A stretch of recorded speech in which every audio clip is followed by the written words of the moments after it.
The big storyline of this game, and of course it was able to cap off. You've been waiting for this. Of course.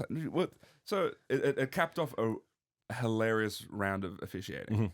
And I think it was really brought to the fore in that game between the Southeast Melbourne Phoenix and the Brisbane Bullets, which I honestly didn't think was too badly officiated. I thought Michael Aylen set the tone pretty early on. Really nicely pretty early. But then it carried over to that Cairns Southeast game and then carried over to this game where, if I have the numbers, how many free throws were shot in this game? So I think it was 66, I think. Just the Wildcats had 40 free throw attempts. So 61 fouls, 79 free throws. There you go. In this game. So it was a 7:30 tip. That game finished, granted it was an overtime game, it finished at 10 p.m. Yep. That was the case game before, the Southeast Melbourne game. Where do you want to start on the officiating? Do you want to focus on a call?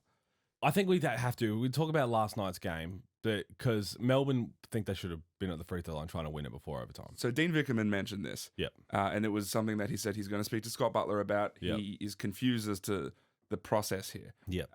So for those at home who don't understand, can you give us an explanation of Delhi drives to the rim, gets fouled, yep. and won.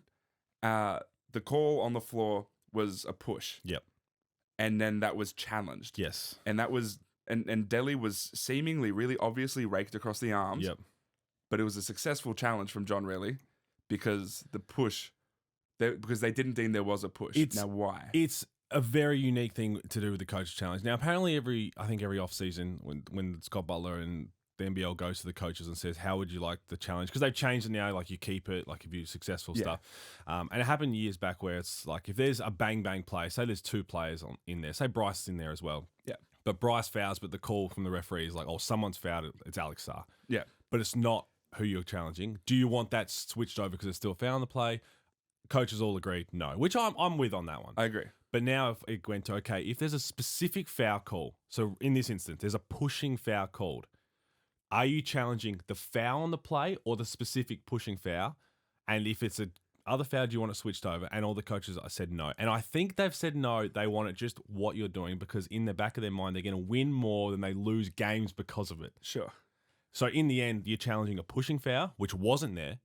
Yeah. But the hands foul was 100% there. Yeah. But it's a successful challenge. And it happened 2 weeks ago because it caught me off guard. I think it was Smith Milner in an Adelaide game was called for a blocking foul when he was straight up. And we assume CJ knew this rule. CJ did know this rule and he swiped and Smith Milner swiped down after and got basically all face. Yeah. And I was like, oh, this is going to be unsuccessful because he fouled. He hit him across the head. It is a foul. But he challenged the blocking foul, which wasn't there. It was a hands across the face and he knew it and it was successful. Yeah. So the problem here is the outcome, whatever the process is, so that is the process that's in place, like this rule. What outcomes are we trying to achieve? Are we trying to achieve the correct result? Or are we trying to make these teams just play the game? Because at this point, the league is becoming a game and players are trying to play the game as opposed to playing the sport, right?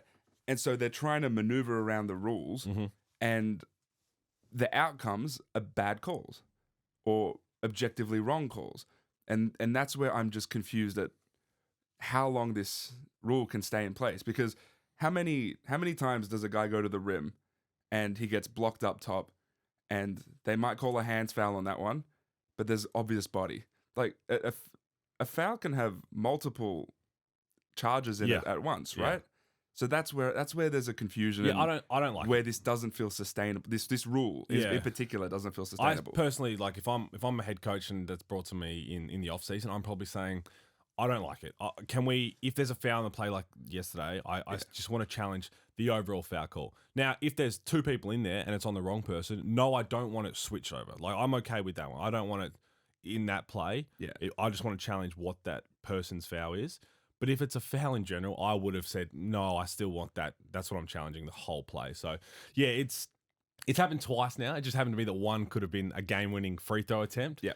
And I think more often than not, coaches are going to win challenges because of it, which is why they said, hang on, I want to challenge a specific foul because in the heat of the moment for a referee, you're right. They're going up and if there's multiple things, in the back of coach's mind, they're like, well, they might just get that specific foul wrong, so I can challenge that.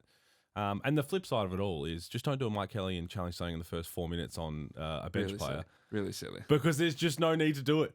Really silly. And he needed that later on. Mm-hmm. Luckily, he didn't cost him the game, but put the coach's challenge away in the first half. And credit to JR for having that that challenge up his sleeve as well. You think he knew the rule specifically as well? Or he was just... I think that was, we have nothing to lose. Yeah, I think that We're was going to throw this at it, and if it sticks, awesome. Yeah. And the outcome just ended up being in his favor, but against the rule. Yeah. Which again, slightly absurd. And then I know Melbourne had issue with the call prior to that, where Chris Golding fouled Christian Doolittle before the Alex R basket, but they still counted the basket. Again, so Doolittle went to the line for a chance to give Perth 4 points in that play. They probably shouldn't have counted the Alex R basket. So again, there are a lot of things. There was a travel on that possession as well by Jordan Usher that didn't get called, and so it's interesting.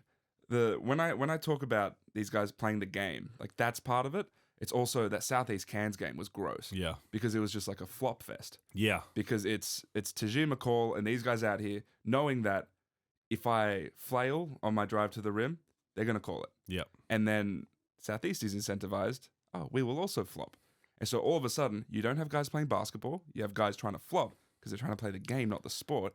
And I don't think that's watchable. That was a heavy mayonnaise game, that one. And it started, and it was, again, flailing, and you're right. And then it got chirpy, and then everybody was getting, and it would just turn into ugly basketball. Yeah.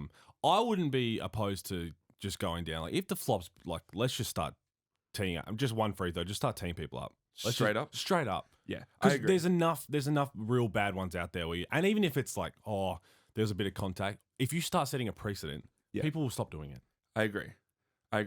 And I've spoken to Liam Santamaria about this. He spoke about the idea across basketball of when the ball gets in the basket, don't touch it. Yeah. And they were really, really sort of picky about if you touch the ball, that's a delay a game. Yeah. And people stop doing it generally. So you can put these rules in. That was that, and shooting after the whistle. Remember, that was a big thing a couple of seasons ago. But then remember what they did? Yeah, they stopped even counting that. They stopped. The refs ignored that at some point. Yeah, because it was like this is like not functional. Yeah, it slowed the game down. Again, like the whole point is like, how do we get good outcomes? And so that good outcomes are correct calls, or as correct of a call as you can get. And how can this league continue to be like watchable and comfortable to play in? I'm okay with the straight tee, but I'm also in the coach's challenge. I'd be okay with just being like the last 3 minutes of the game, that way, if you've got a star, because the only other reason you're going to should use a challenge if a star player is about to pick up a fourth or third before that. Yeah. And if that's the case, let's just go back to maybe they have to sit or they have to play smarter, and then only the last few minutes of the game can you challenge something, because that's what there's always going to be these little specifics that make it hard to watch. Yeah.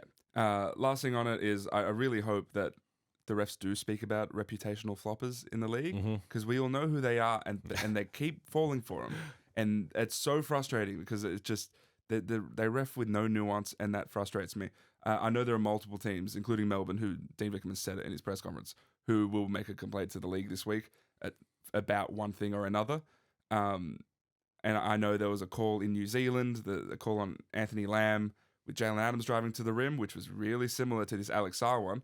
Lamb was called for a foul on that. Sarr was not.